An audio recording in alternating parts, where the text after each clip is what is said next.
Plays and Players, 107 years old. All kinds of people walked across the stage, everybody from Terrence McNally to Kevin Bacon.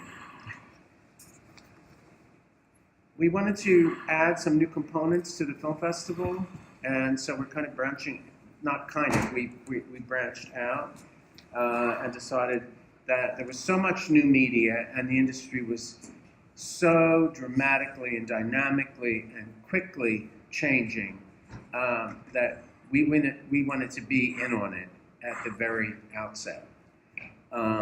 So it's all about the web, and you're going to be seeing history, Last Call, Good Samaritans, Random Acts, and a series with the BBC4. Well, that's Random Acts, actually. And we added some of those because of technical problems we never did receive before I got famous with these thumb drives and all of that. I want to bring up Mike Dredden, who is the creator and director and actor in Last Call.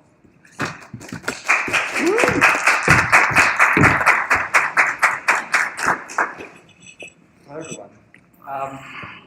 Welcome. It's a huge honor to be a part of qFLIX representing my own project. Last time I was here, I was part of a cast of a film called Open by Bruce Hart. And because of the snowstorm blizzard we had last year, I was the only one closest, being in New York, who could make it, and it was an honor then, as it is again, to be here.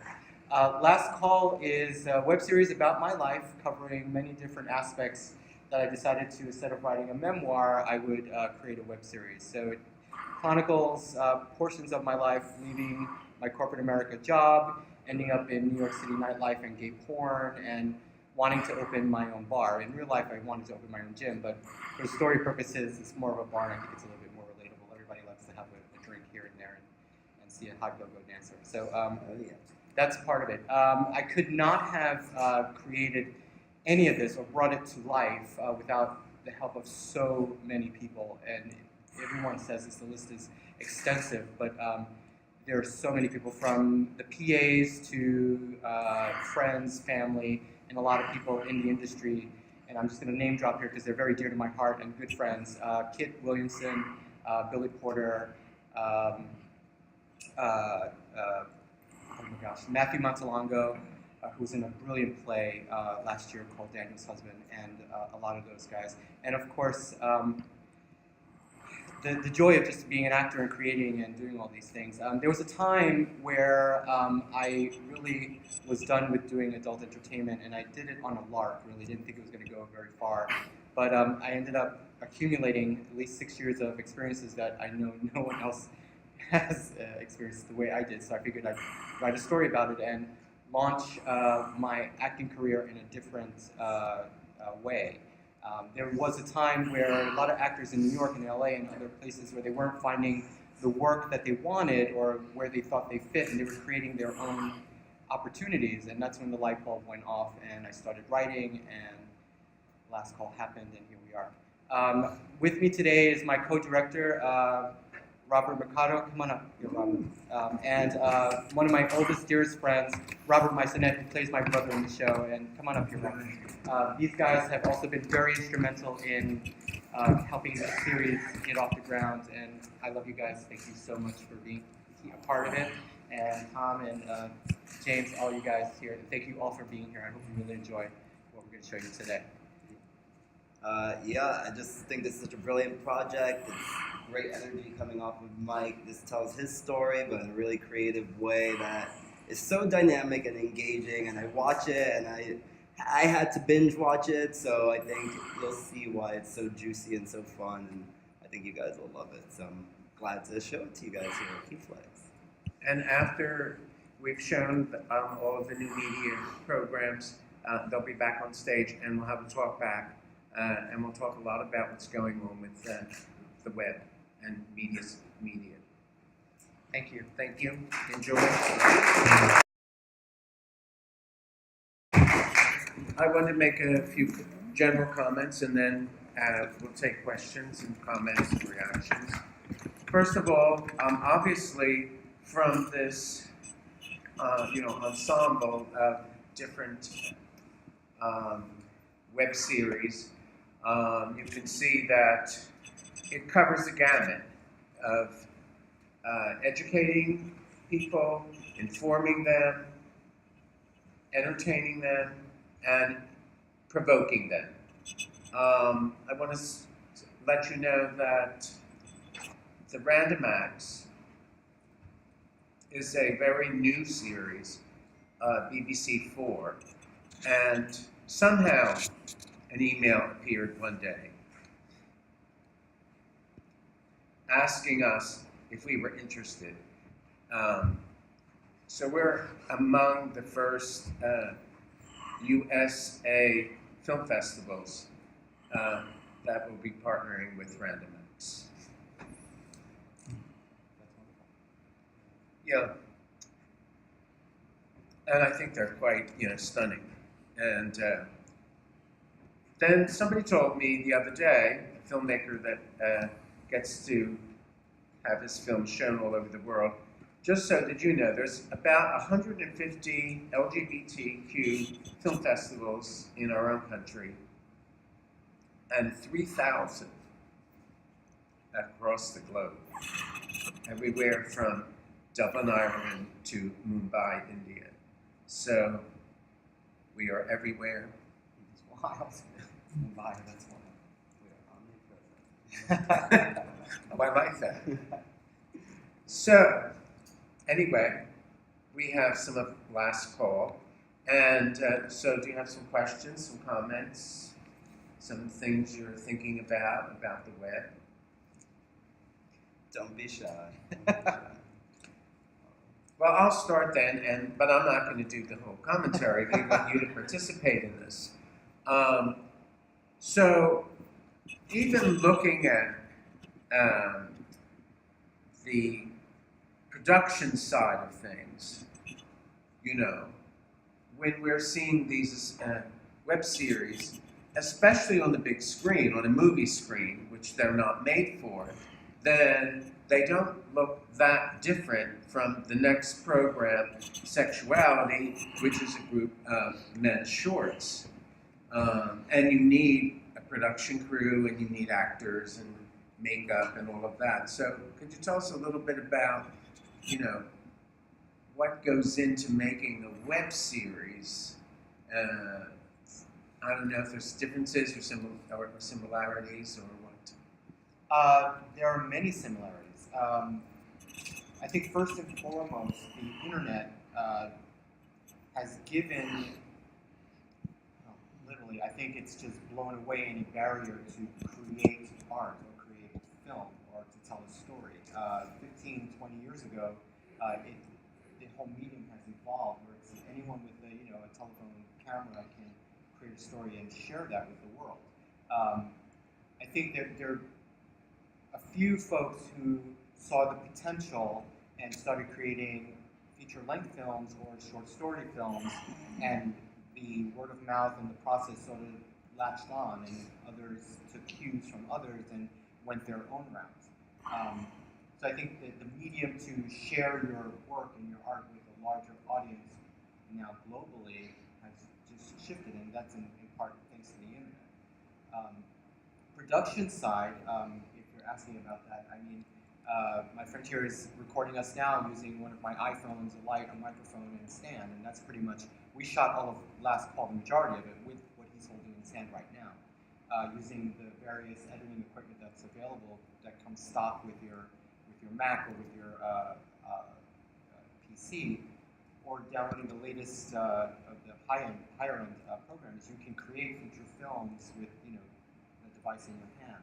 So that's again has blown barriers away with people who want to be creative and tell their story and share their story and their art and their work. It is the biggest gift.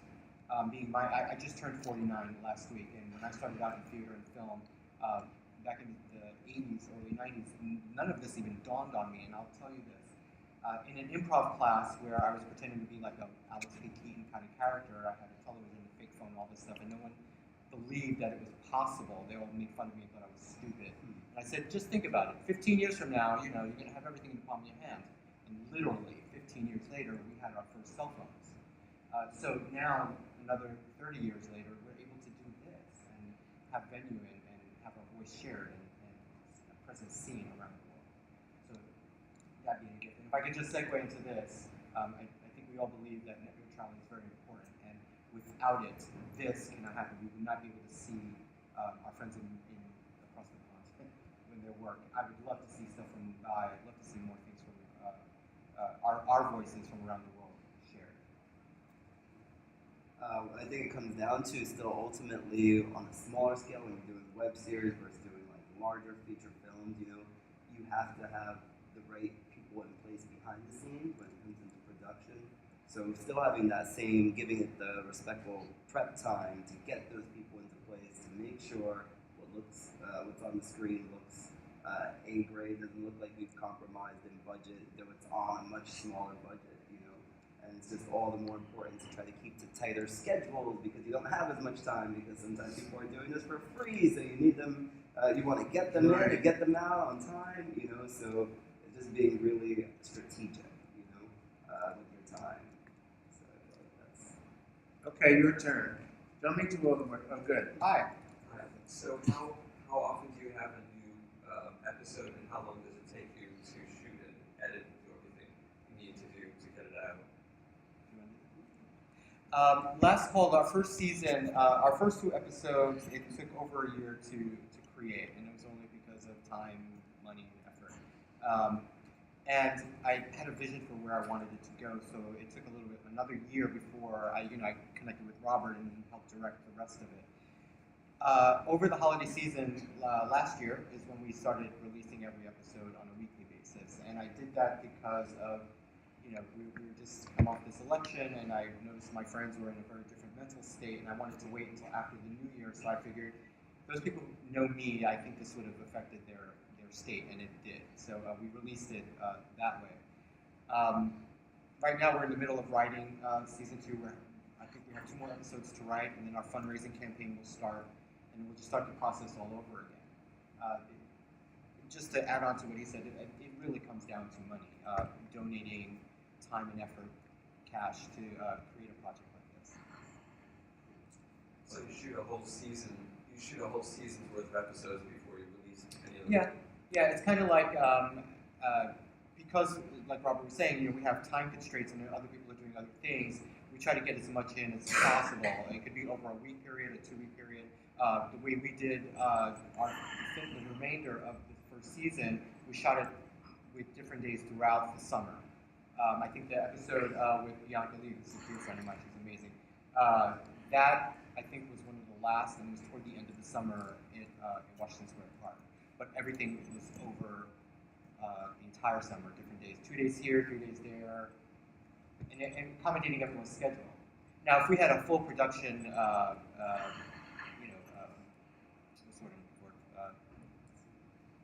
team, I guess, and having all the financing in place, this could have happened in my mind's eye, over a 2-week period. Everybody being off book, all the production hired, locations secured, things like that. But you have to roll with the punches when it comes to that. Now, for beginning people, if you're going to do something like this, you manage your time as best you can. Some more questions or comments? How many of you? Oh, this one. Yes. Does it cost anything to see these? And also, is there any income to do? Does it cost anything to see these? It depends. Some web series like Eastsiders, they have a Vimeo page where you download an episode, or you can binge watch for like $9 or something like that. Our show is readily available for anyone on YouTube. You just subscribe to the channel as you're watching, and it's completely free. Share it with everyone you know. What was the second part of your question? And is there any income that can be It can generate some income, I guess, depending on your distribution, the production quality of it, where you share it. You can create content out of it, and it can happen. It's just a matter of how the people you connect it to, where you get it, and how you can finagle it. I would say the more people that are interested in telling your story and backing your work is the easier way to gain an income from that, because people will give you money to create more, and you'll hire wonderful actors and content producer creators to be a part of it, and then it just becomes a cycle again. People will give you more to create more, and then you can earn a living from it. So we did talk about money, and we always have to talk about money when we talk about the entertainment industry. It's true. Does most of your funding come from crowdfunding sources, or is it a mix, or what? It is a very tilted mix toward asking friends for favors. We did pretty okay with our crowdfunding campaigns. They weren't very over the top successful, but the people who believed in us actually gave, and friends of friends gave. There were many times where I actually went and knocked on doors and said, I need $100 to do this one thing for this day, and people came through. It's really been a blessing, and I think the relationships you build along the way, and once they see the final product, they want to be involved in it more, and they'll give you more. But yeah, crowdfunding is a great way to do it.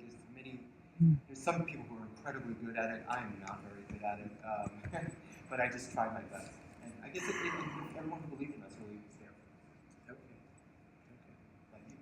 Okay. So, any more questions or comments? Okay, we're going to do a little survey. So, how many of the light is very strong here, so it's hard to see you all. How many of you actually follow some web series? Do you watch web series? Oh, good. Look at it. One. Okay. I do. So we have some converting to do. Yeah. I think the more you watch these stories and subscribe to someone's YouTube channel or their Vimeo channel or their website where you can find, and you were asking this earlier, sir, where you can find things like this. Some folks use YouTube, Vimeo, different other formats, Facebook, and also their own individual websites. The more you support them, is sharing it with your friends is a huge way to support because there's more eyes on it. Your pocket change goes a long way, believe it or not. And just being there for your friends to say, listen, I'm going to be in Philly at the qFLIX, and come on down, and people come on down. It's that kind of importance. And also, because mainstream media, I guess, and the big production folks, they have this entire machine, and this is like almost a 100-year machine behind them, and support in their own pocket. So, and I mean that in a good way. Not all of us are able to get there or break through. And for many of us, this is how we break through and get our foot in the door even further. So the more of us together, the more entertaining we can be. I would just say YouTube is a great asset, and if you want to see completely original content that I think we were saying that the mainstream media might not allow you to get when you just turn on your TV, we all have these really powerful cell phone devices or computers. You can go right on to YouTube.com, for example, where we have the series Last Call, and Robert Mason, who's here, we have our series Latin Lives. It's also available there, and it's all free, and you can see completely original content. You can see representation that's not available right when you turn on the TV. You can hear things and see conversations and hear conversations that you wouldn't hear on normal TV. So I think it's great, even if Last Call may not be your thing. Please give us a chance, but still, there's other content out there that can change your life and can change other people's lives with the stories that are being told, like we saw today. It's all there, and a lot of times it's free. So just give a browse on YouTube. You'll be surprised what you find. Really great. Yeah, so we're glad that you all came to find out more about new media. We'll be expanding the new media component in the film festival for 2019 and continue onwards. A lot of film festivals aren't looking at new media as part of their programming. So thanks a lot for coming. I hope that we'll see you all tonight for the closing ceremonies and for after Louis. And of course, Alan Cumming is in Philadelphia at this very moment, and he'll be getting his award. And that is at the Kimmel Center. If you didn't buy a ticket online, you still can, or you can buy a ticket at the Kimmel box office and just join us then. Thank you very much, and don't forget to vote. Oh, is there a party? Oh, yes, there's an after party that Alan will be at the Sofitel Hotel. Thank you, everyone. Thank you.